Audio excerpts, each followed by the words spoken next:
All right, welcome to ECBRO's YouTube channel's live podcast. Just everybody sit tight, stay tuned, and we'll be started very shortly as we wait for our guest, Mark Zaskey.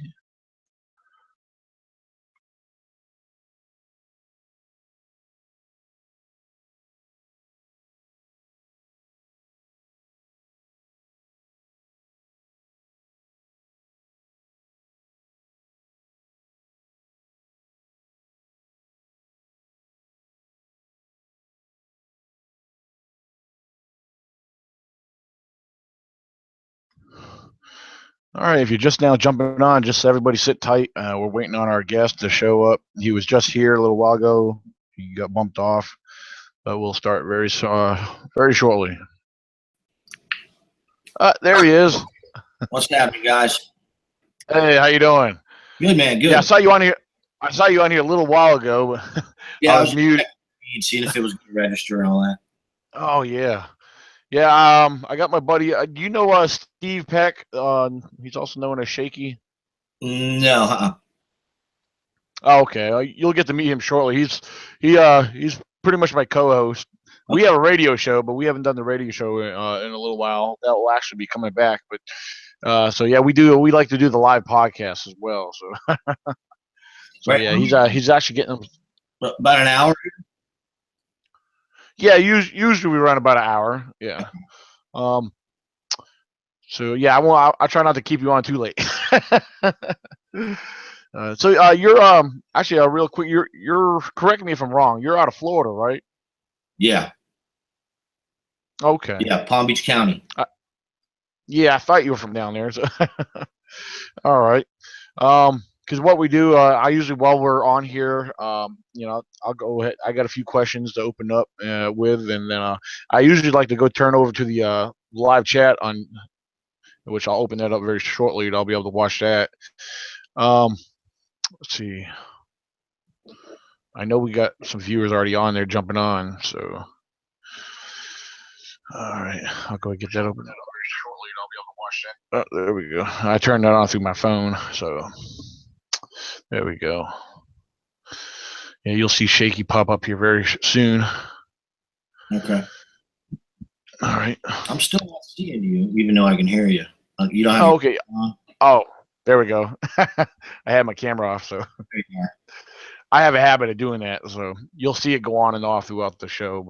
But all right. Yeah, there's several images of me that I sometimes you'll see me without glasses, with a hat on, and so and we got Shaky. He's here with us right now. Yeah, what's going on, Shaky? Not much. How you doing, man? Right. Hey, Mark, how you doing? Good. Awesome. Well, I'll tell you what. Since Shaky's here, we can go ahead and get started. For those jumping on, we got viewers jumping on right now.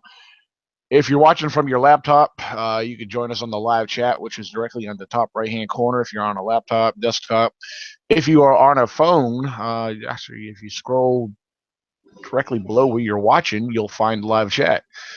Feel free to interact. If you have questions for the guest, feel free. I'll be watching live chat throughout the show. And, Mark, we're glad to have you. I want to thank you for agreeing to jump on here and do this with us.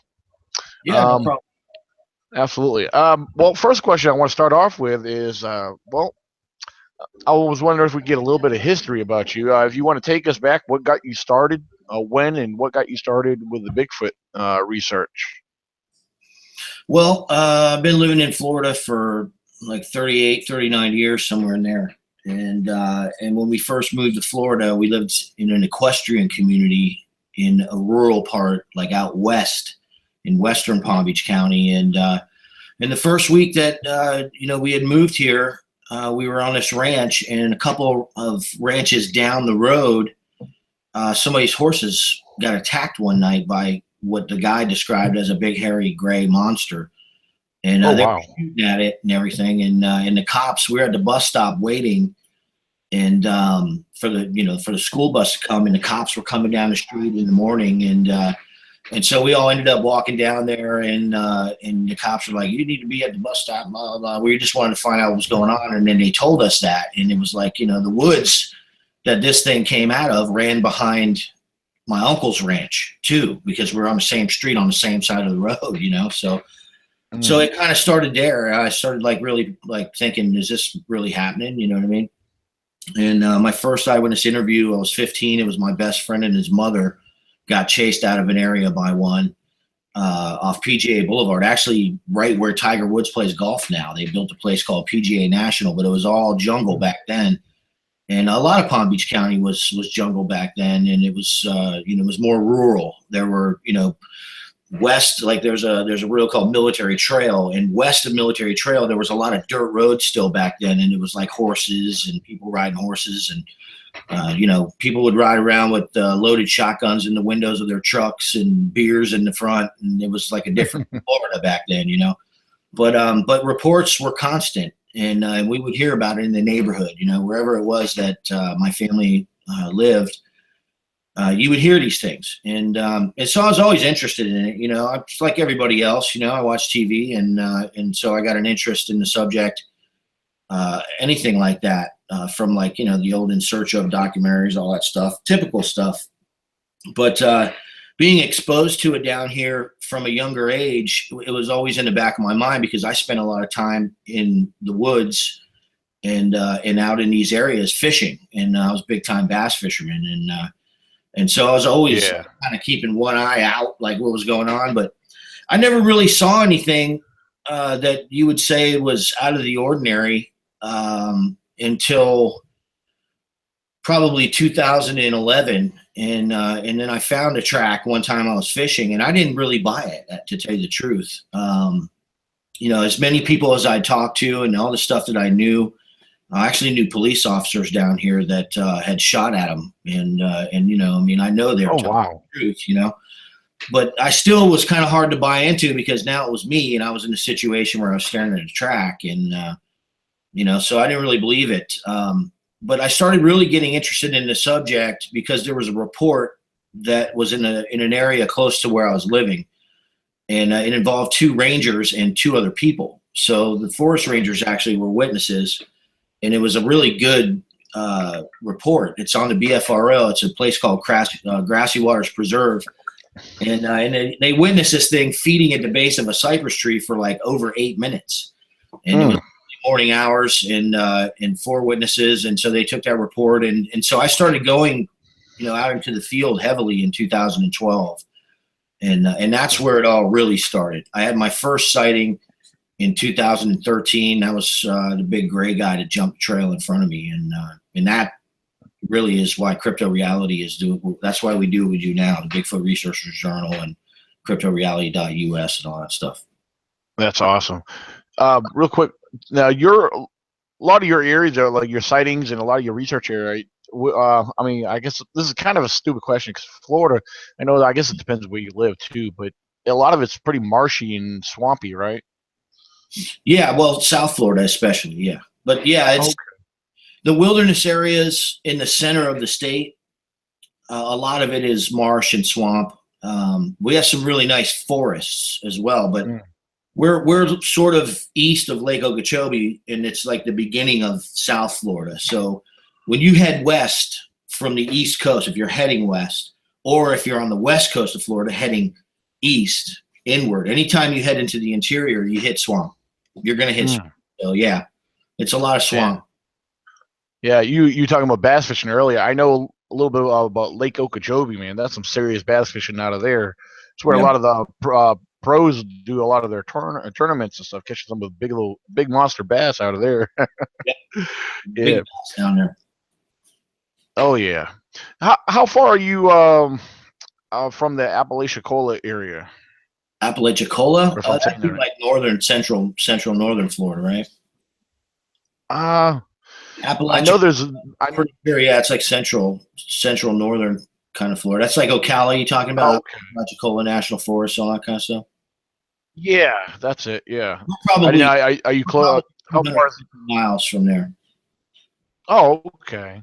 Yeah, I got to remember Florida's a big state. It is. It's kind of, well, I guess it's kind of like Virginia, but you guys have a lot longer extended state, so Yeah. that's awesome.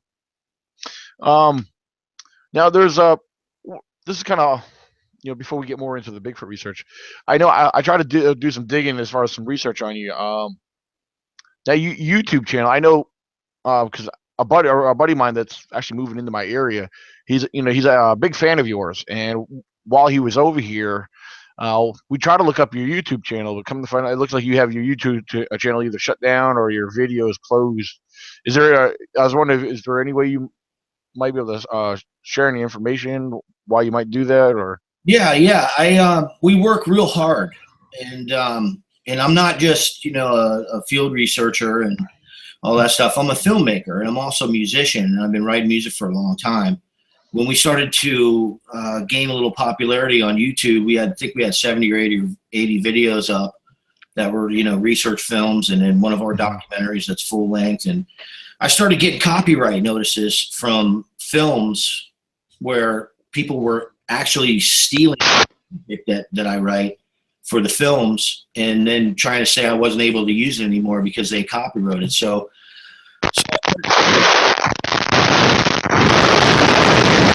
I'm getting a lot of feedback. You there? Okay. Are you there? Yeah, yeah. That's why I muted myself. Do you have a just out of curiosity? Do you have a pair of earbuds or a headset nearby? Yeah. Is it not coming through? Whoops. How's that? You were sounding great there. It started breaking up there a little bit. Okay. Is that So better? that's what I say. If you have a set of earbuds or something. Okay, yeah, I can hear you now. Okay. Yeah, well, you were talking, explaining, it kind of broke up there a little bit. So, Okay. yeah, when you talk, I try to mute myself. That way, it might help a little bit. Okay. But now down in Florida, because everybody, it's the Bigfoot down there has got the more common name related to skunk ape. When you see one, what would you refer to them as a skunk ape as well, or do you have other names for them? No, no. I mean, that's just what people chose to call it in the area that they saw it, and it's like colloquial. That's pretty much what it is. They call them boogers up north, and it's really just kind of a local terminology. It doesn't actually, in my research, convey any accurate description at all of what we catch on film and had all these experiences with. Um, you know, I know that there are hominoids, and I know that's the family Hominae, and apes are the family Hominae. So I just where I would in the past, before I started going in the field, I would have these very strong opinions about what to call them and what to describe them. Having conducted the amount of field research that we have, at this point, I understand enough to know that they fit somewhere in the family Hominae. So I don't choose to get into discussions with people about what to call them or anything like that. I know for a fact from my research that they're archaic human primates. They fit in the family Hominae, and I mean, I look at it like, what do I call them? I call them a lot of different things. Most of the time, it's out of frustration because we spend a lot of time in the bush, and trying to get them to come out of the bush is next to impossible. So, but I usually describe them as what they are. What is obviously something that's been here since long before any European settlers came here, and they're an indigenous population of our archaic human primates. I get a lot of flack from American Indians about that. I'm American Indian myself. The bottom line is all these tribes describe these guys as being here when they came across the Bering Land Bridge. I think what an accurate description of what we study in the field is these are North American Aboriginals, and that's the bottom line. These things belong here. That's what we see in research. Yeah, I mean, I agree with you, and because a lot of people say how did they get, the Barren Land Bridge. I mean, I ask people, I said, well, what if they have already been here? Because like you said, the Native Americans and everybody, they've acknowledged them. So I don't believe, I don't see how it's so hard to believe that they were already here. Maybe it moved into the area, many thousands of years ago. But yeah, again, I don't believe it's that far fetched to believe that they were already here. You know, No, and you know, and for Europeans those who believe in the flood, and got here, the Indians were here, I'm so sorry, go ahead. it's something that takes place on a regular basis. Right, Yeah. right. Yeah, because when all the land masses were joined together at one point, and before land separated, you had so much of everything here already. If people do enough digging, you'll find out there was other tropical, plants, and there was, um, primates, here in the United States alone. Sure, they've had discoveries of small primates found in Texas. So Yeah. um, in Alaska, they found evidence of palm trees that once existed in Alaska, which is usually pretty cold up there. So, Yeah. let's see what we got. Hold on, we got a question on the live chat.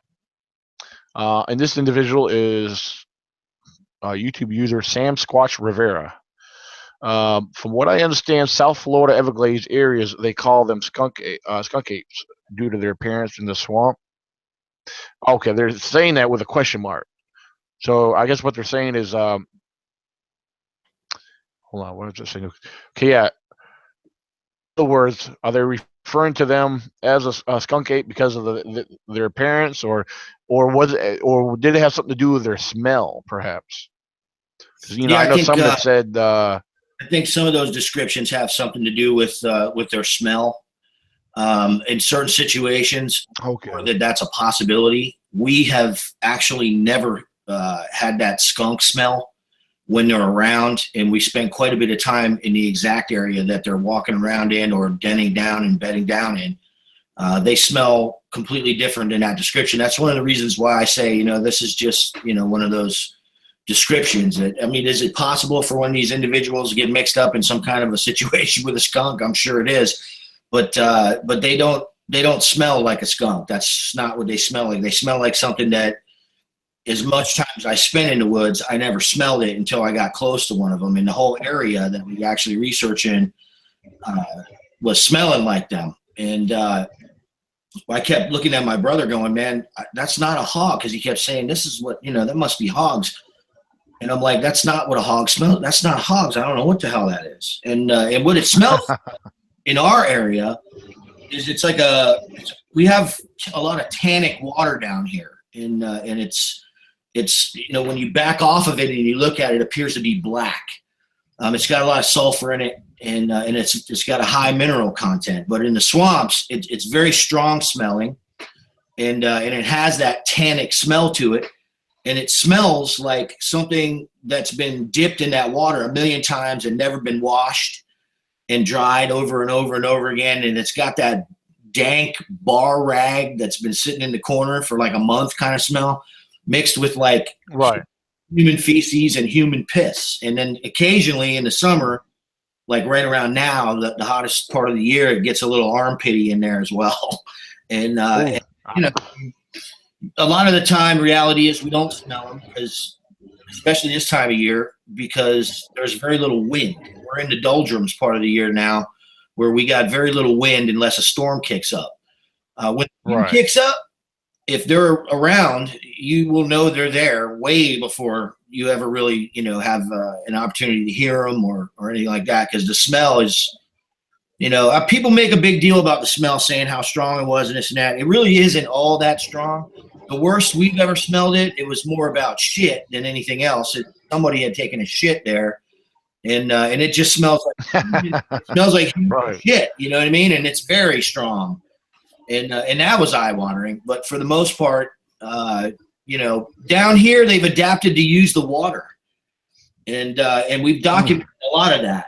And we've had plenty of situations where I've been, in the beginning I used to chase after them, which was dumb, and I paid some consequences for that. But we don't chase after them anymore. But they'll get away in the water. We have a lot of marsh with 10-foot high grass in these areas. Oh yeah. Into that grass, and you can hear them tearing ass through the water, and so they use the water. They're highly adaptive. What we've been able to demonstrate in our films, by where we catch these things repetitively, man, the same individuals over and over and over again, is that they're using the water to a much higher degree than, like, I didn't even think that was something they did, to tell you the truth. But, Oh yeah. the smell, now I don't, that's one of the reasons why, like, I was looking for that skunky smell when we first started in the field, and we weren't getting that. We were getting this other smell, and I'm thinking, you know, why is it that, you know, it sounds like a big ass dude's walking by when I got that smell? You know what I mean? Right. Kind of you know, adapted to the fact that this is actually what they smell like, and you know, so I'm not saying they can't smell like that. I'm sure people have smelled it, and that's why the term is, like, you know, used. But in our research areas that we've gone in, and that's all over the state of Florida, I'm yet to get that, you know, unless I see a skunk, and then, you know, occasionally that has happened, and there's actually a skunk nearby. You know what I mean? Hey, Mark. All it takes is one reporter. It takes one reporter. That's how Bigfoot got its name. That's how serial killers get their name. It just takes one reporter to get a story, and he tags it with a name, and then that name sticks. There it is. You know? That's right. Good old media, you know. Like they sleep in gator dens, horse shit. You know what I mean? Yeah. Yeah. And I did see your video. I was watching one of your videos. This was a while back, and I'm not sure what kind of plant. I don't think it was a palmetto, whatever it was. And it was definitely something under it. The leaves came down to the water, and you could see a brown creature up underneath. It was in the water, but it was hiding behind that plant. I remember that video distinctly. Yeah, man.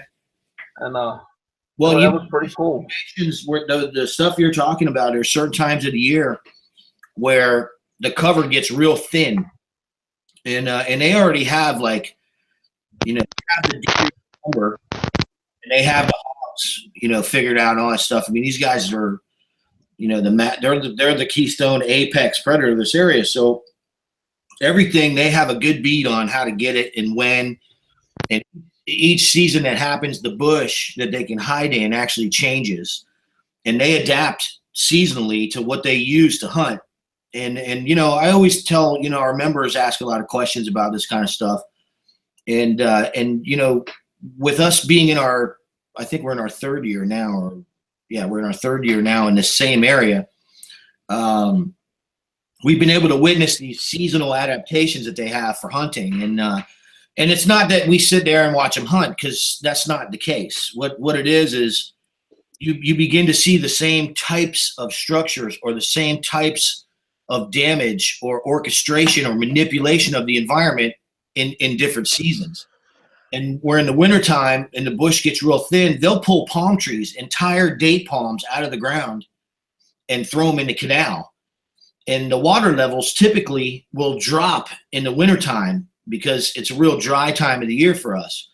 And that particular winter, when we were catching them in the water, it was real dry. The brush had died back down, and where the hogs generally stop and they won't come into the area where these guys, you know, bed down. And there's a bunch of these Bigfoot in here where we're studying.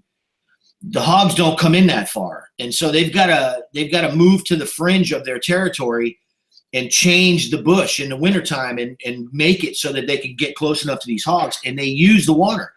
They'll put palm trees in the water that are still alive, and the date palms will stay alive pretty much all year and still thick. So they'll throw them right in the water and get them right close to where you'll see all this hog damage. And we've actually witnessed these palm trees, you know, coming back 24 hours later, and they're 25 feet further to the north in the canal. Come back 5 days later, and they're 40 yards to the south in the canal, where these guys are pushing them according to where the game is. And you know, it's our firm belief that they are using them to hunt the hogs in this area. You know, because you'll see the tracks, and you'll see all the hog root damage, and then you'll see the palm trees show up in the canal, and then you stop seeing hog tracks for a couple months. You know what I mean? So they're ambushing them like alligators, like the alligators do. They're getting the water, and when the hogs come down to drink or whatever, they're grabbing the hogs. They're grabbing the hogs out of the water. I have not conclusively documented that, but that's my yeah. You know what I mean? And the other thing is they've displaced all of the American alligators out of this area. There are none. And oh wow. Yeah, and there's only, you know, I mean, there's a lot of stuff going on with what we do that, pretty much everybody, unless you're a member of Crypto Reality, you have no idea. We actively engage in confronting mainstream science about this with data. You know what I mean? Like, I have terabytes of visual data of these guys. I don't know if you see my Facebook page, but you can see these damn things in our images, and they're still frames from film. So what we do is we shoot film, and if you're out there with the camera, you're going to get 1 or 2 images. When I shoot a whole clip, I'll get 7,000 and 30 frames per second. Sometimes we shoot 8-10 minutes of footage of these things. So I've got, like I said, I got terabytes. Melanie and I have worked our asses off in the last, 2.5 years. We've conducted right around 300 expeditions into these areas that we know they frequent. And, it's real difficult to document that water thing. That's something that, I really, really would love to be able to spend time doing. I mean, I do this full time. This is my job. This is what I do. But it takes an incredible amount of funding to get a lot of this done the way it needs to be done. And, yeah, you're not lying. Yeah, you know what I mean? And full time on this, I spent a lot of time reviewing film and then, putting the films together to where we can convey what the research data is telling us on a weekly basis. That water adaptation is something that I think is really worthy of a thorough investigation on,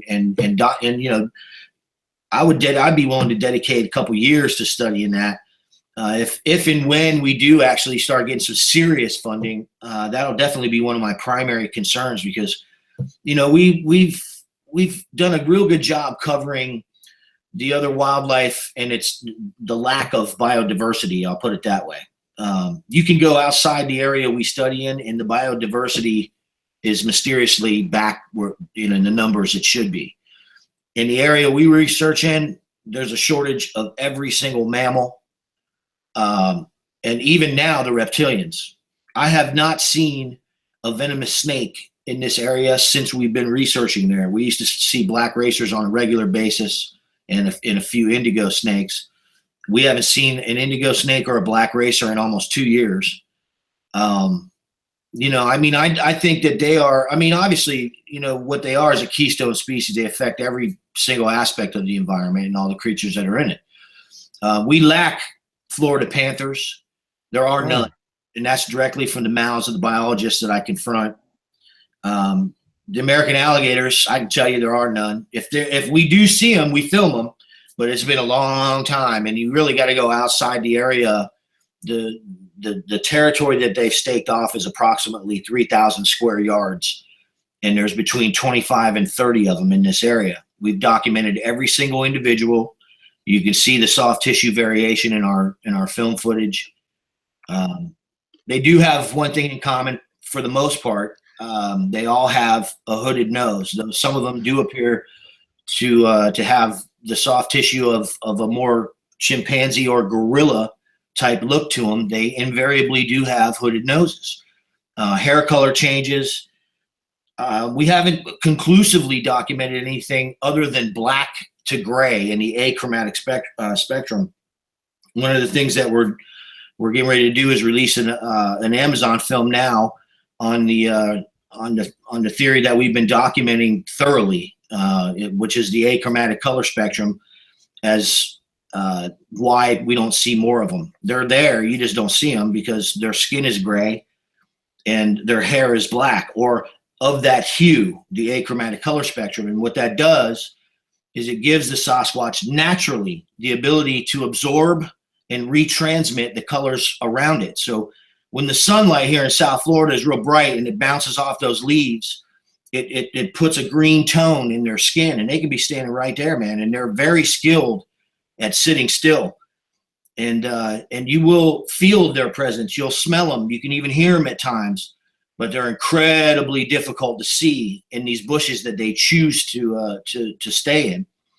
And the achromatic color spectrum is, it's been awesome documenting that and proving that theory through repetitive documentation. I mean, we've seen individuals with half of the sunlight blocked and their face is green from the ambient and the color refraction off the leaves. And then the gray part has direct sunlight, and you can see the color split where it's gray, and that's the natural skin tone. And then the green is actually what's called achromatic aberration or achromatic distortion. And it's basically the achromatic color of the Sasquatch's skin absorbing and retransmitting the color of the bush. It's not invisibility. It's not anything supernatural. We don't ever witness anything like that. I always say this to my members. I say, if you want to, really get into researching Sasquatch, you need to familiarize yourself with the dirt and become real comfortable being in it, because that's where they're at. They're in the ground. They're on the ground, and that's that's what we've documented. So yeah, I mean, there's a lot of stuff going on with what we're doing, and we're always advancing with repetitive documentation, and that's the whole thing. We have a tremendous amount of evidence, which, like Dr. Lester, we have an anthropologist that works with us as a part of Crypto Reality, and he's like, repetitive documentation and the evidence, you gather it, and it eventually will lead to conclusive proof. Absolutely. So that's what we're doing, and we're about validation. We're not about killing one. I think that, I think that for us, where that all changed, and it's not that I was thinking about, collecting a specimen is the way they would, arrogantly put it. The bottom line is, I never really gave it much thought, but in seeing what we see is there are more young than there are old. And we see this in the tracks, and you can see that it's evident in the films we make, man. There are a lot of juveniles. And these guys have families. We've found infant tracks that are 3 inches long or even smaller. And it was when we started to see that these guys are really truly hominoids, and that they have family groups, that we actually started to change our tune and realized the importance of the issue, and that it truly is a humanitarian issue. We're dealing with an extant species of archaic human primate. Any way you slice it, it fits in the family hominidae. And like I always say, man, what could be more relevant or important to mankind than another species of upright walking human primate? And it's beyond me how the American people have allowed science to slip into the denial of this and maintain a disrespectful attitude towards eyewitnesses and the things that they say.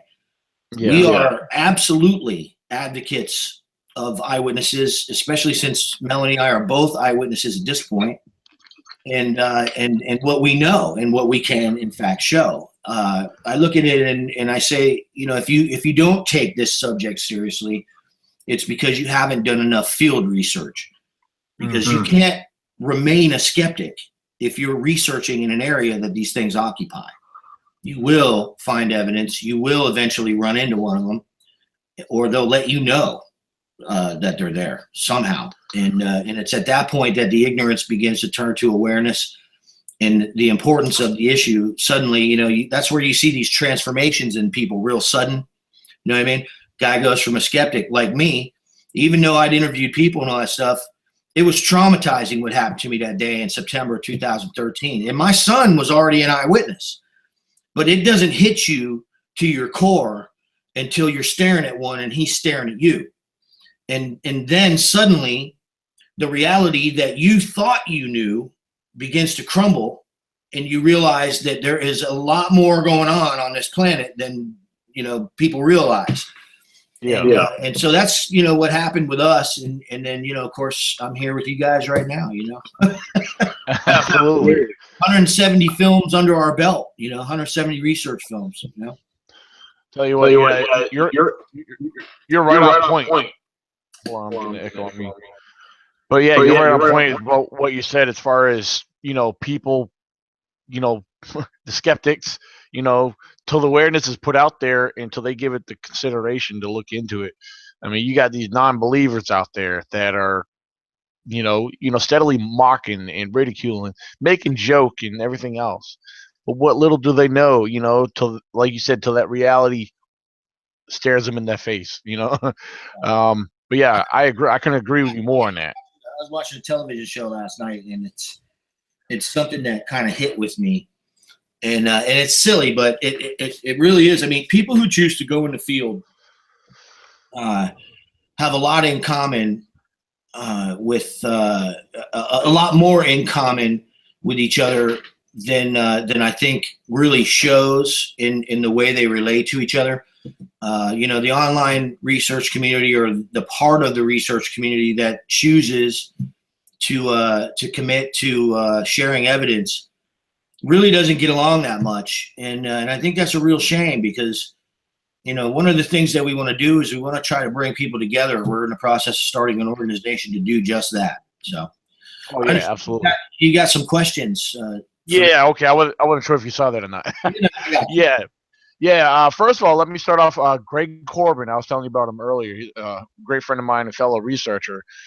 First of all, he wants me to say, tell Mark I love his work. I follow him, and his work has directly affected how I do my research, he's saying. And next user goes on, let's see, Raybone Biggie. Here in the Ozarks of northwest Arkansas, I don't know what to call them, but they don't wood knock. Sometimes they vocalize as most often snap limbs and mimic owls. Now, I've heard that before, as far as them mimicking owls. We got a lot of owls up in my research area. And see, then the next one is, here's the next question. Has Mark ever researched in South Florida? Yeah, I live here. That's my primary research area, the entire South. So yeah, okay. Florida is where I go. In relation to, it was Greg Corbin was talking about that? Yes. Yeah. Something that took me a little while to catch on to. A lot of what he described is what we witness. And though we have audio, and significant audio at that, what we see is a species that lives in relative silence, and regardless of what's going on, they don't choose to reveal themselves. And I don't think that has very much to do with us. I think it has more to do with the fact that they do not have weapons. They do not have the ability to use technology. And so the nearest deer depends on how quiet they are. And so I can tell you this, using the animals to gain awareness in real-time situations in the field is a primary tool for us. It took me a while to catch on to the owl thing, but I can tell you we invariably see and hear owls when the Bigfoot are around. And I think that that's probably because the Sasquatch have a tendency, and this of course is again another hypothesis because I haven't documented this, but I will say that it's a pretty solid pattern that we've seen, that they probably spook a lot of stuff off the ground. And I'm sure these owls are picking it off. The squirrels will start setting off alarms. We use the squirrels. The squirrels do not respond to our presence, not at all. They don't view us as a threat. And they're just having fun all around us, and everything's quiet. And then all of a sudden, and they start setting off the alarm calls, and we hear the walking coming. And sometimes we don't hear the walking, and the squirrels are setting off the alarms behind us, and then we'll start shooting behind us.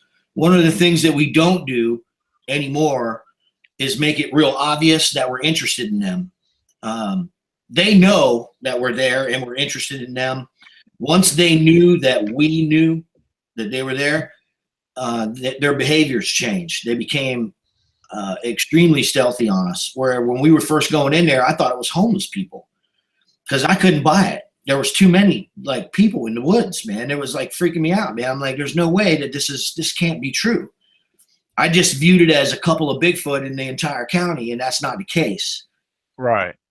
I just couldn't buy it. But they affect everything in the ecosystem, and we've documented this. And so in that, we have to begin to understand and come out of ourselves as researchers and begin to identify that the behaviors of the other wildlife is altered as a result of the presence of the Sasquatch. And that can be used, it can be exploited to document the species.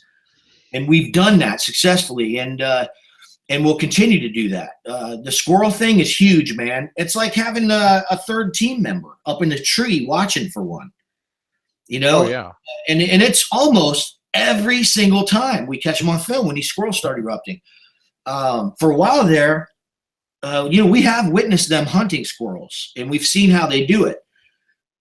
You know, on the other side of the canal, there's a big levee, and on the other side of that levee, they'll crawl up on this incline and watch us from across. And it's heavily jungled, man. Huge canopy. And one day we were down there, Mel and I, and we were sitting there, and I just gave a segment for our members about how they were hunting on the other side. And this is what our theory was, that they're hunting on this other side under this canopy. It's an excellent place. The bush is thick. And it wasn't 15 seconds after we said cut. And these trees, man, the treetops were shaking.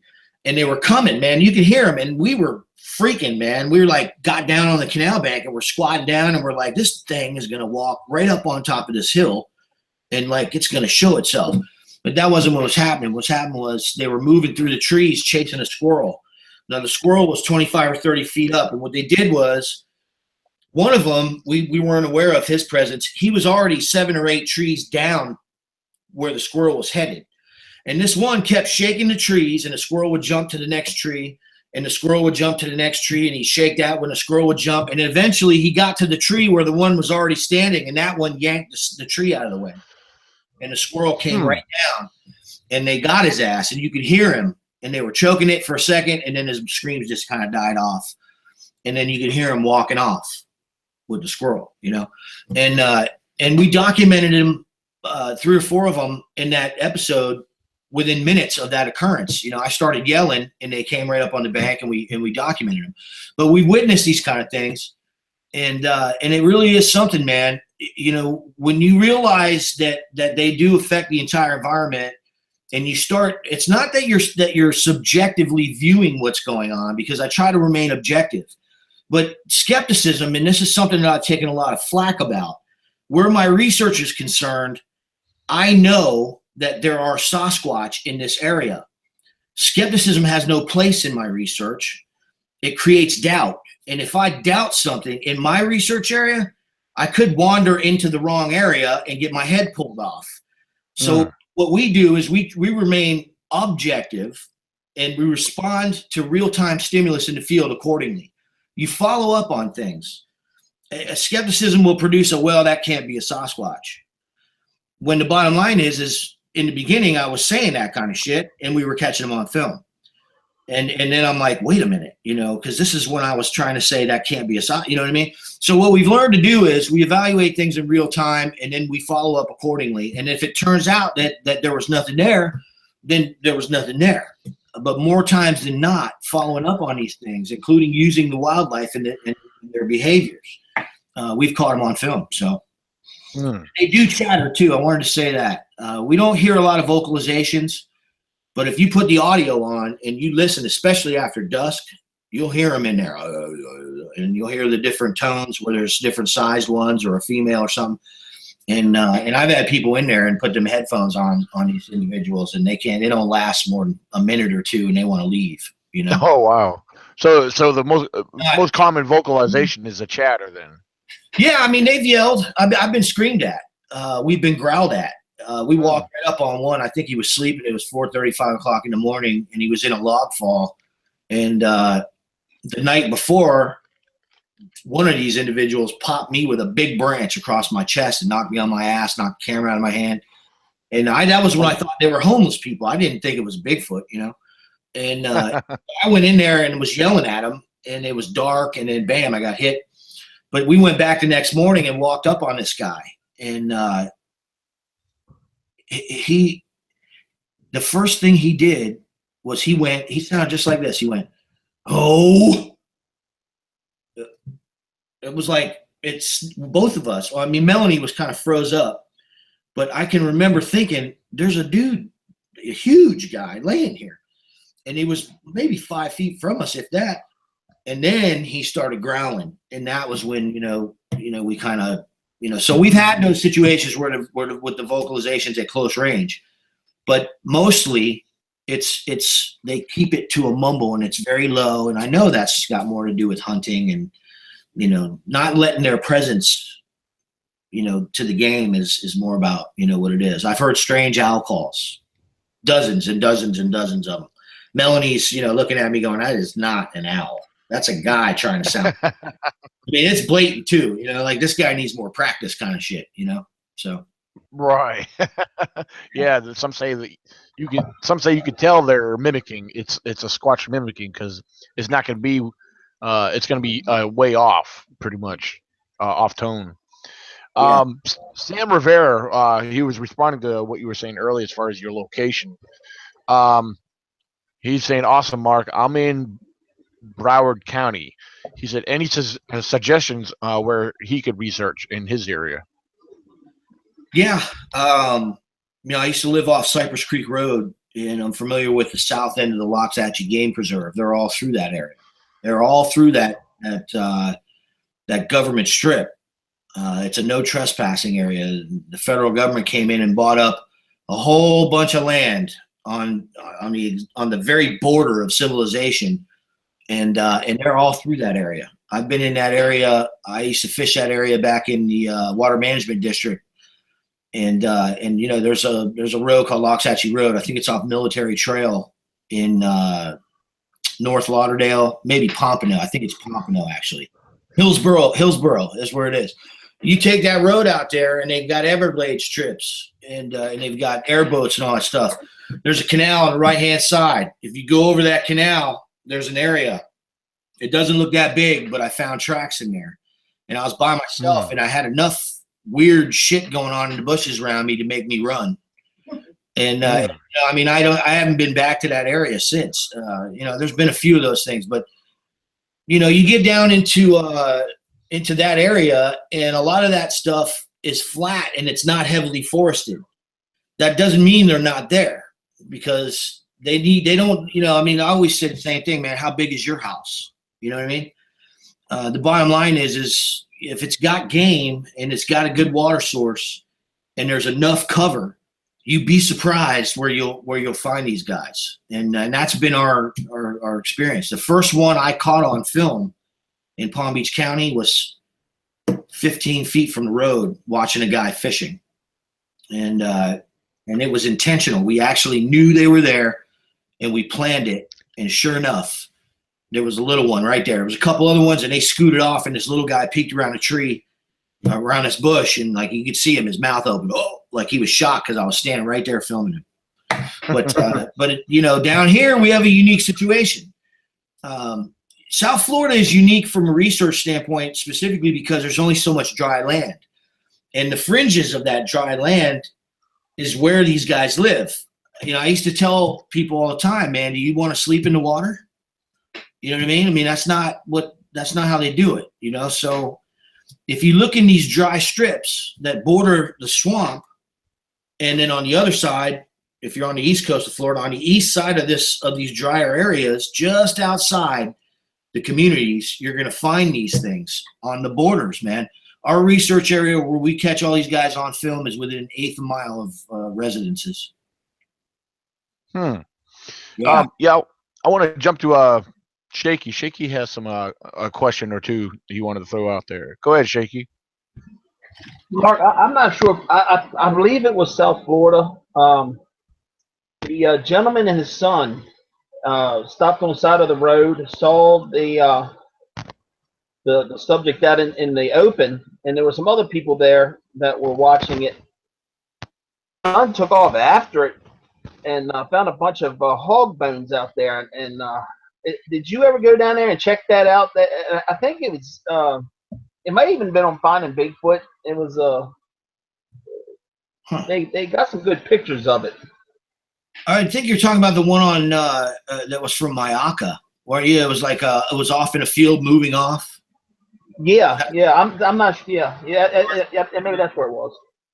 I've seen the video. You know, it's far off. You know, it looks like a hairy individual walking through the prairie. I don't know much about that one. And tell you the truth, man, I used to be a part of an organization here, and I handled a lot of that stuff from Lake Okeechobee southward. but it's been a few years that I've had my nose in my research. So I don't get out much, so to speak. You know what I mean? Yeah. What about that other gentleman? And I don't know. I know Florida. I used to come to Florida quite a bit. There was a gentleman in the Everglades that was doing a lot of skunk ape research, and he got some pictures. He said he was in the deer stand sleeping and woke up, and there it was. What was his story? Do you know much about him? That's Dave Shealy, yeah. I've interviewed him, man. I went down there in 2012 and got an interview with him, and I used to write blogs and stuff. I had my own radio show for a while, and you know, he's a nice guy, man. I don't know much about his research. I've seen some of the images. It could be. I mean, it's one of those things where if it's like one of those one-off occurrences, it's kind of hard to tell. You know what I mean? I think that's one of the reasons why we put such a high priority on repetitive documentation, because, you know, you see it once, then you've seen it once. But if you can catch it on film, that's even better. But if you can catch that thing on film over and over again, I mean, it then becomes pretty much like, what in the hell's going on? You know what I mean? So I've seen the track cast that he has down there. I've never seen a track like the track cast that he does have down there. That's not to say it's not from a Bigfoot, but the tracks that we see are incredibly human-like, and the ones he's got down there have like 3 toes, and they look kind of misshapen. And these guys have, you know, I'll tell you this: one of the things that we've documented about their tracks is that the younger they are, they do appear to have an arch in their foot. And it although the big ones have huge flat feet. Now, I don't know whether it's weight that forces their foot, you know, to be, you know, flatter. I do understand that it does take time to develop those thick pads that they do appear to have on their feet. We found tracks that, like I said, from 3 inches all the way to 18 and a half. And the ones that once they get around 14 inches, they seem to get real flat, you know, wide and flat. But you see a perfect representation in an 8-inch track of the shape of the Sasquatch's foot. It's just at times, and depending on the substrate that you find it in, it appears to have an arch. I've tracked individuals with Melanie in the field for a half a mile and found 900 tracks in one trackway with 4 different individuals. And at first I thought, well, this has got to be people. Well, unless there's people living out there, because we found 6 different trackways from these same 4 individuals who have a toddler with them, and they're all barefoot, and 2 of them have deformed feet, and they're incredibly emaciated. I mean, you know, so I don't know. I look at some of the stuff that we're finding, and according to what has been put out in the past by various scientists and a lot of different researchers, that the Sasquatch have flat feet, I don't subscribe to those absolute statements anymore. What we're finding is that these guys have a more human type foot, man, when they're younger. It's just incredible. You know, some of the stuff that we found, and by way of tracks, I mean, they all have one thing in common. They're step lengths, regardless. Like I found, me and Melanie found a trackway 3 weeks ago, and the step length was well above 60-something inches.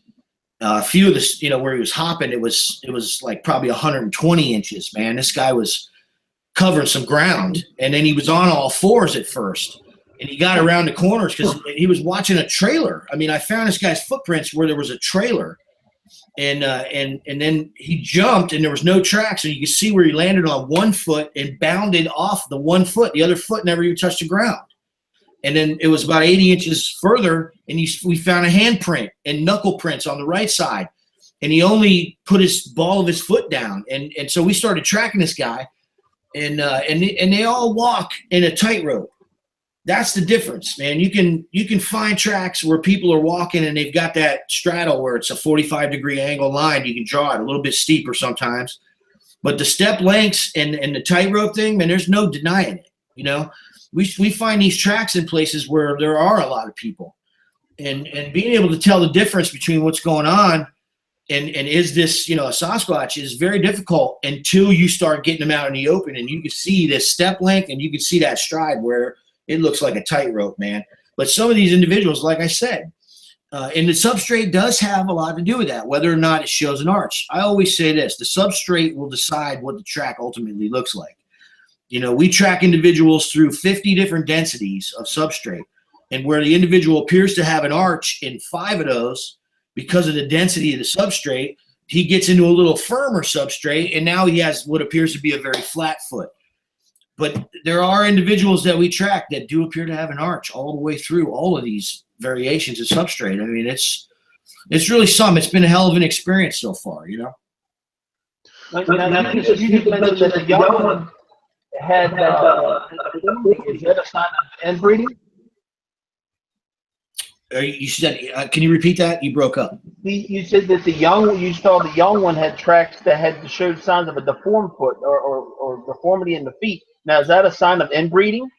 That could be. I mean, one of the things I talked with Dr. Lester about it too. He's like, it's a really good friend of mine, and he's a great and valuable tool that we have to bounce shit off of, and he's with that as well. What we're dealing with here are areas that these guys have been driven into, and their territory is very limited, man.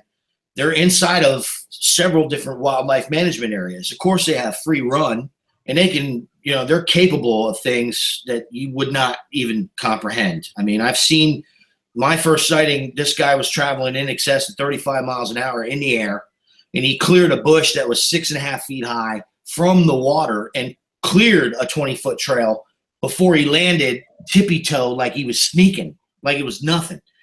So we can see all that kind of stuff. So they can go wherever they want to go and do pretty much whatever they want to do. But this whole area that we research in, their actual spots have been shrinking because there's guys with swamp buggies and they're blowing shotguns and rifles, and hunting season is 365 for hogs down here. And these guys ride around and they blast everything. Man, we got duck hunting, we got deer hunting, we got hog hunting, we got bow season, we got this season, we got that season.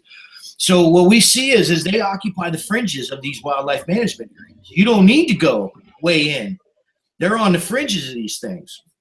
And so being that they're cut off and there's roads, cutting, everything is sectioned off down here, it's a very likely scenario that they're cut off from outside groups of these things, because the reality of this is that we are interloping and developing their territory, man. The state of Florida has been occupied by humans for about 12,000 years, man. That's archaeology has proven that. 6,000 years in Palm Beach County, modern humans. We're talking about American Indians, obviously, right? In the 12,000 year span, we have a mound city, and archaeologists call them the archaic ones. They've never shown any bones or anything like that, so we don't know what the hell they were. But the bottom line is modern humans didn't get down here for a very long time. When they got down here, it's like everywhere else. The Native Americans were present. The Native Americans were talking about how these guys were out there. We've been cutting up their territory and developing it and shrinking it all along. And here, like I said, in South Florida, it's very flooded. So there's a limited amount of territory that's viable habitat for them. So cutting off groups would just naturally happen. I mean, they can tear fences down, and I found them. They can drag trees and throw them on top of barbed wire fences. I found them. What I mean? You'll see where they're traveling from area to area. But what we're witnessing and documenting is that these guys choose to be sedentary. They've stayed in this exact same spot for the 2.5 years that we've been studying them. And really, 17 months before that was when we found the first track in that area. So it's been 4 years that this group of Sasquatch has been in this exact same spot. And when I talk about the exact same spot, I'm talking about the exact 3,000 square yards. They are still there. I can go out there right now, put the headphones on, and I guarantee you I hear them chattering, walking around. So I think the likelihood of inbreeding is what we're seeing in the films. We've got some really, really ugly looking dudes. And some of them appear to have, situations where you would actually say cellular mitosis. It looks like it was interrupted. The cell didn't split. Like they've got deformities in their face, So, yeah, I think that's what we're witnessing. Well, then where you would normally have a docile or a creature or an animal or person, whatever, that's normally what's the word I want? That would stay away from you. You could have something. It could be a hostile That's or right. a very dangerous individual now, and you have to really be careful, because you got That's right. a That's right. In 2000, brain short circuit there. Yeah, no, that's actually something that we have to be very cautious with. In 2015, we were on our way into the area, and the game wardens were buzzing around like crazy, like something's going on. And I stopped one of them, and I was like, "What's going on, man?" And he's like, "We got missing people." And I'm like, "What do you mean?" And he's like, "We had 2 campers from 2 different campsites in 2 days come up missing." And that's not even statistically possible. These guys didn't know each other, and 2 days in a row, 2 people came up missing, and it's within 1,000 yards of where we filmed these guys. So, did they have anything to do with it? I don't know. We're cautious. I know. They stopped being aggressive with us when I stopped being aggressive with them, and so far it's been safe. I'll just put it that way. Well, as safe as you can get. So yeah, perhaps you've been going into this area for a good while. I mean, there's a possibility that they may have gotten used to your presence. Yeah. Where they see you coming and they're like, oh, they pay you no mind, but yet keep their distance. Keep themselves on a down low. Apples and stuff like that. I mean, I had a couple DNA traps out there, and they worked. One of the last eyeball to eyeballs I had was a juvenile that was probably about 5 feet tall, and he was at our peanut butter jar and had the lid off, and there's finger swipes all in it. The jar was sitting there, the lid was sitting right next to it, and he was standing right there. He eyeballed me for a couple seconds, and it took me a couple seconds to really realize that he was staring at me like, this is a Sasquatch staring at me. And then he just kind of ghosted off down the hill into the water. I chased him for about 45 minutes. He was playing games with me, actually, back and forth. I couldn't even come close to catching him.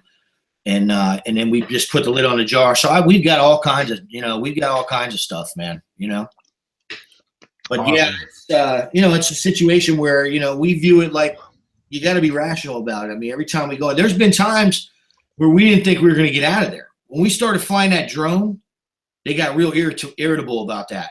And we had one of them charge through the bush at us, and he was moving treetops coming.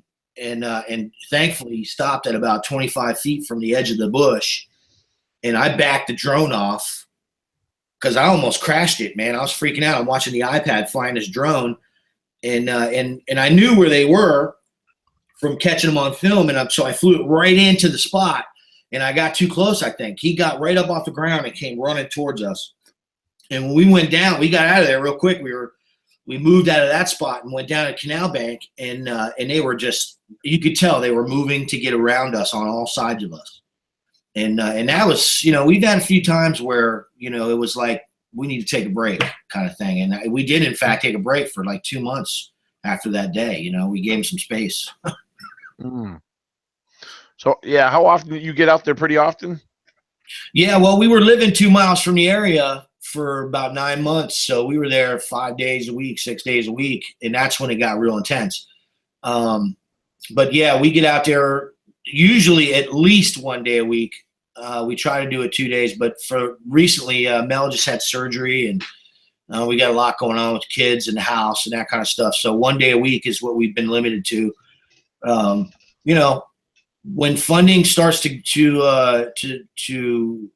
show up, that then becomes more of an option where we can start doing it again 4 or 5 days a week. So, and we're working on all that stuff now, Absolutely.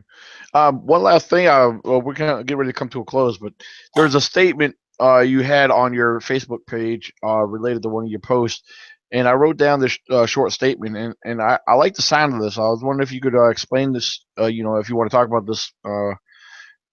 One thing you say, and you're referring to the Sasquatch, masters and key manipulators of their environment, which, if I'm understanding that correct, I have to agree with you on that. I was wondering if you want to explain that right there when you're talking about masters and key manipulators of their environment. Yeah, I look at a lot of what goes on very simply in the way I view myself in my house. And right.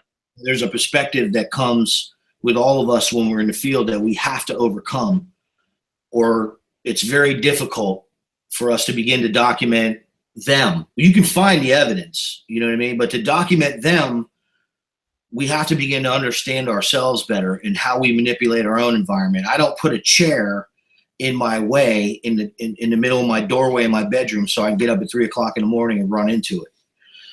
Everything is where I want it to be. And when I started to look at things that way out there, I began to notice certain patterns. And they will manipulate the entire area to accommodate the game. And I mean everything. And they understand the natural world to a degree that, you know, because we're so far removed from it, with technology, with everything that we've done to ourselves, it's hard for us to comprehend. When you begin to open your eyes to these little signatures of manipulation, you start to see the genius in all of it. Because where the deer were once passing too far away from these thick bushes, they're now forced to walk within striking distance of these bushes because that part of the path is now blocked. Those kind of things are what we begin to see. And so where do I focus my camera? I don't focus it on the stick structure that's blocking, you know, or the down tree. I focus it on the bush that now has deer tracks on it, you know, on the trail that now has deer tracks on it by that thick bush. So learning to identify these kind of things is real key to understanding how to document the species. I could tell you they're a hell of a lot easier to document on film than people think. It's the achromatic factor that makes it difficult for humans to understand that what they just in fact filmed was actually a Sasquatch in that bush. They don't take the time to review it in their home or on their computers because they didn't see it with their own eyes or really recognize that it was there for what it was. They didn't recognize the Sasquatch for what it was. This achromatic coloration thing is fooling hundreds of researchers. You got people finding tracks and stick structures, and I can tell you, these Sasquatch will manipulate that environment to where they'll be right there, somewhere, right there. Even if it's flat ground and you can see, there's going to be a little lump somewhere, and there's going to be a pile of brush that looks natural, and they'll be under it, dug in. You know, that's why I say, masters of manipulation of their environment, man, and you know, in a symbiotic way, not in a parasitical modern human kind of way, but in a way that, you know, you can obviously get that they've evolved over the eons to these environments that they habituate now. Yeah, Mark, Sam Rivera. He's saying he just wants to let you know. He says, Mark, I'm sure you got your team, but if you ever need an extra pair of hands and eyes, he said, I'm native 20 years and with respect and would never overstep his boundaries. So he just want to let you know if you're up for extra hands, he's willing to help. You know, man, we're gonna be starting an organization called Researchers United, and we're working real hard. In addition to what we do with CryptoReality.us and the Amazon films that we got coming out, we're working on this organization. And once that begins, there's gonna be a place for anybody who really wants to take this seriously and to the next level. And we're gonna offer you know, training courses and the perspectives that have gotten us to the degree that we can document the species. And we're always looking for new information that can help, because it's not about us. And anybody who knows us will tell you that. We're in this because we view this as the most important real scientific discovery that mankind has ever made. And not that it hasn't been discovered, but it's more of an awareness that mankind can have. And I think that this validation of this species has the potential to change the consciousness of mankind, the way we look at the natural world, the way we deal with, you know, being more involved in environmental preservation. There are a lot of really positive things that can come from this species being validated, and there is obviously a lot that we have to overcome to get it there. Researchers United is geared to bring serious-minded individuals together, and that will become a reality by the end of this year. So there'll be opportunities for anybody who's willing to do the work, and that seems to be really what it's all about. Absolutely. And Mark, your YouTube channel is Crypto Reality, is that correct? Yeah, we don't put any videos out there. because they were allowing it. It's just there's a lot of difficulties with YouTube. They don't take care of YouTube creators. If you're a creator, you understand what I'm talking about. I had a lot of my stuff stolen and copywritten, and I'm not going through that. I worked too hard to have somebody tell me I'm not allowed to use my own music when I wrote it. So we have a private website. It's called cryptoreality.us. That's where we get our funding. It's $9.99 a month. We put a film out every week. We do lectures live on Facebook in our members-only forum, and it's a machine. And we got a lot of great people who are real serious about forwarding validation of this species, and we're moving forward. You know, it's great. Like I said, we do private lectures for members in our private forum and all kind of stuff. But the films, man, you know, we work real hard to educate you guys and take you along with us. We just started doing live videos from the field as well, so it's great, man. Awesome. It's been great. Yeah, just for the record, repeat that the address, the website again. Yeah, it's cryptoreality.us. .us. Okay, great.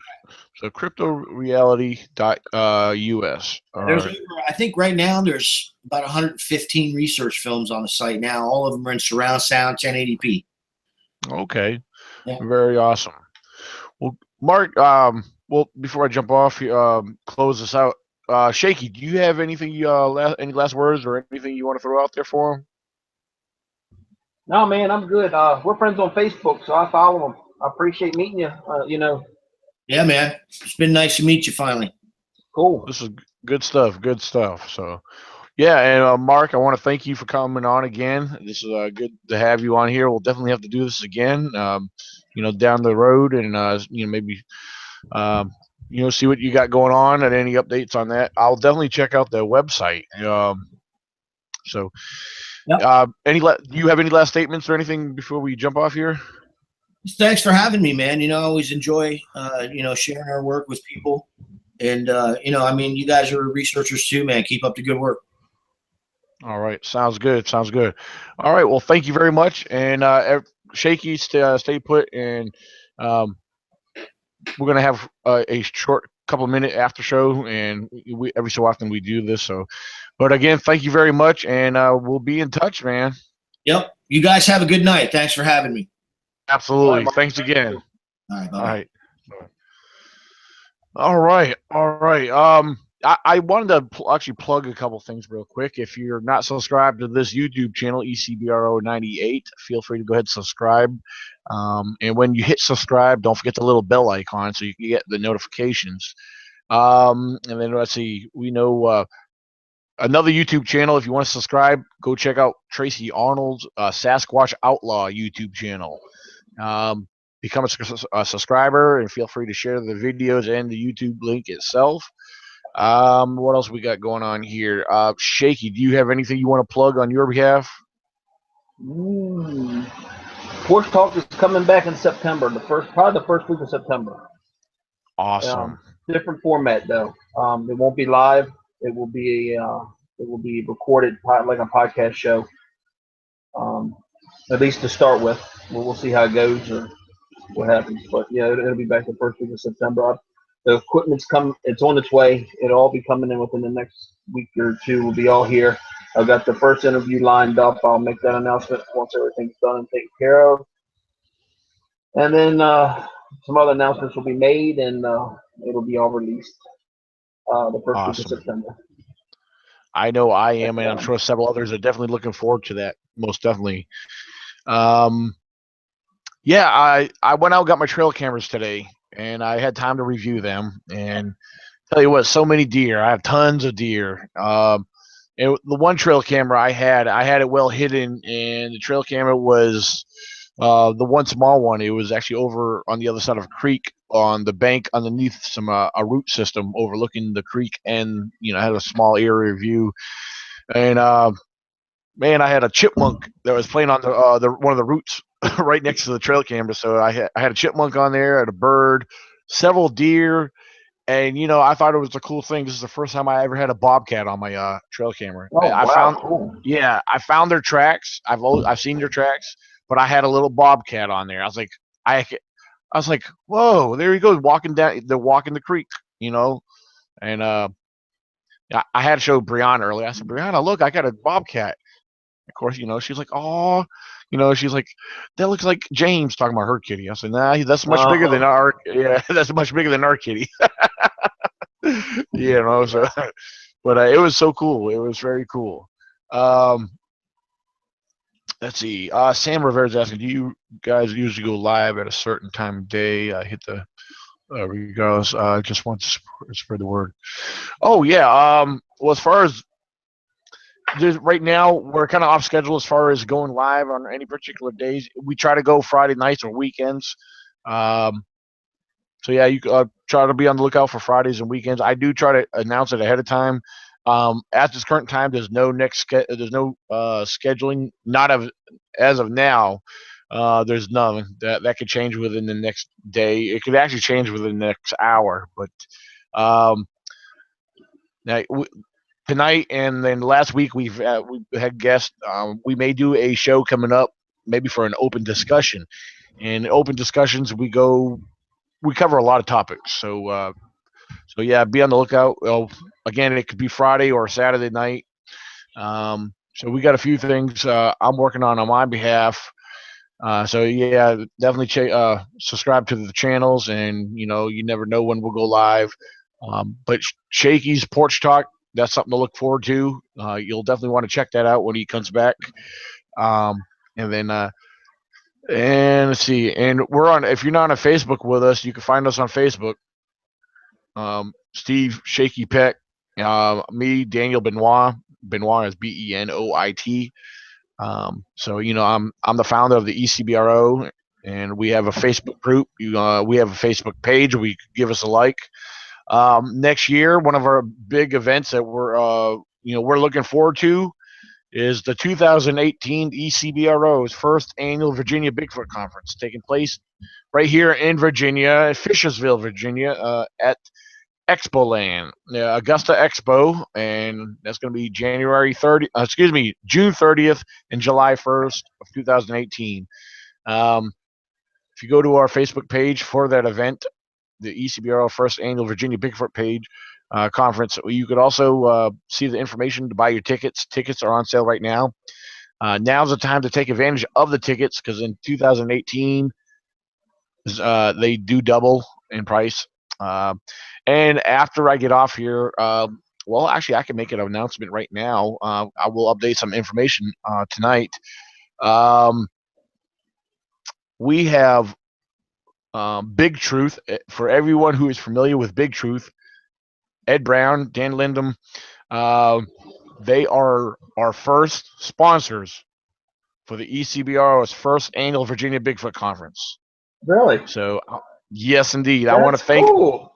Yeah, I want to thank Ed Brown and Dan Lindum for being our first sponsor, and we got a good deal worked out on that, and so I'll be promoting and putting out some information on for them that they've provided me with, and they're going to work with me as well as promoting this event. So some good stuff going on here. So yes, indeed. So there's more in the works. I can't, again, till everything's written in stone, I can't share much.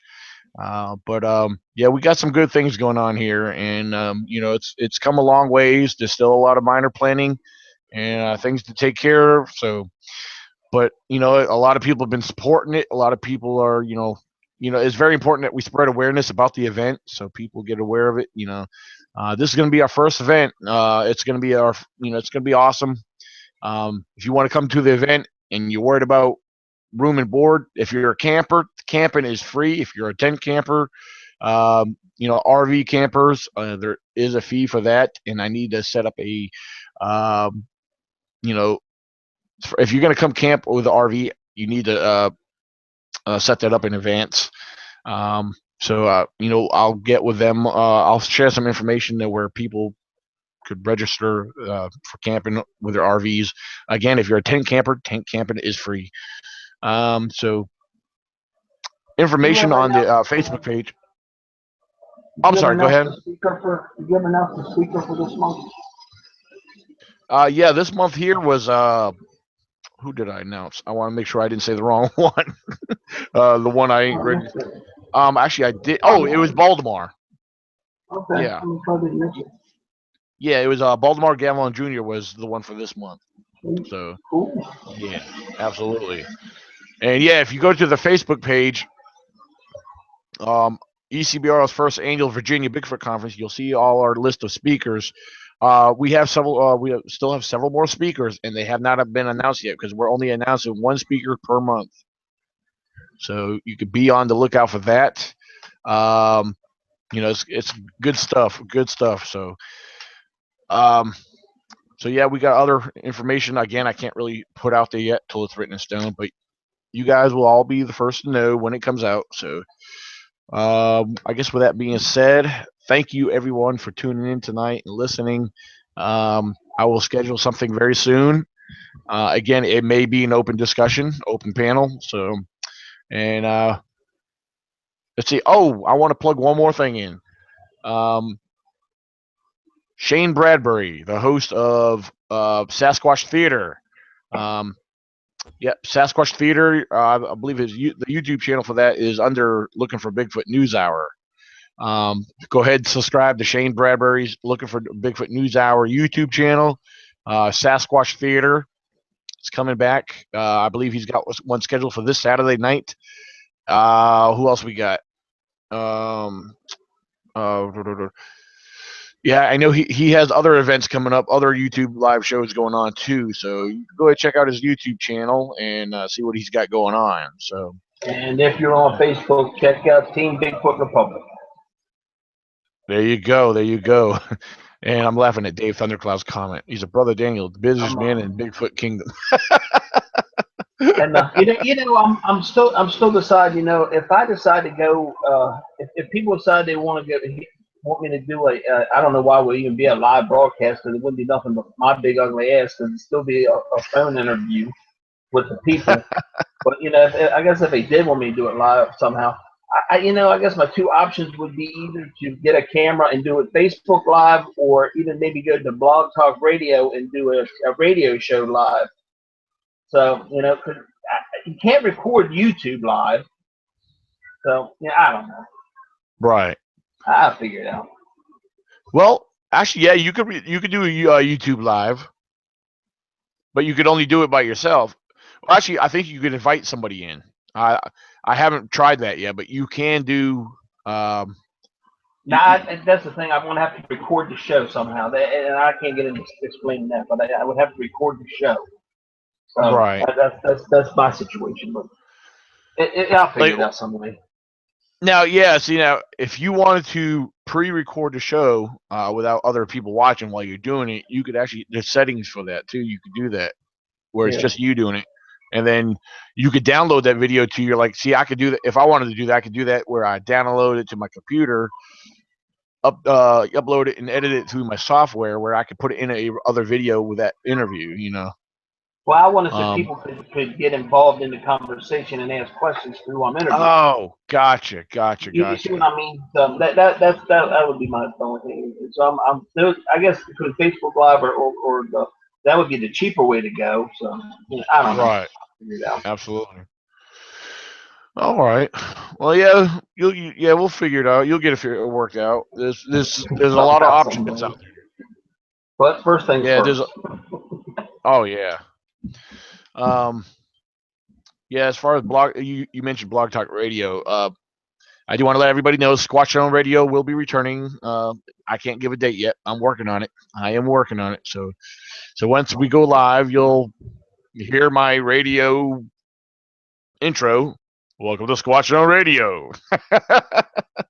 So we will be back. So and I think that about wraps it up, everybody. Everybody on the live chat, thank you guys. Again, don't forget to subscribe and give our ECBRO page a like, and our ECBRO first annual Virginia Bigfoot Conference page for 2018 right here in Virginia. All the information is right there on the page on Facebook. You can go to ecbro.wordpress.com. We have a page for the event on there. So check out our blogs. We have a lot of research blogs, educational blogs. We have pages to help spread awareness on various topics. So And I think that's it. Anything else you got, Shaky? Nah, I'm good. All right, Good to sounds go. good. And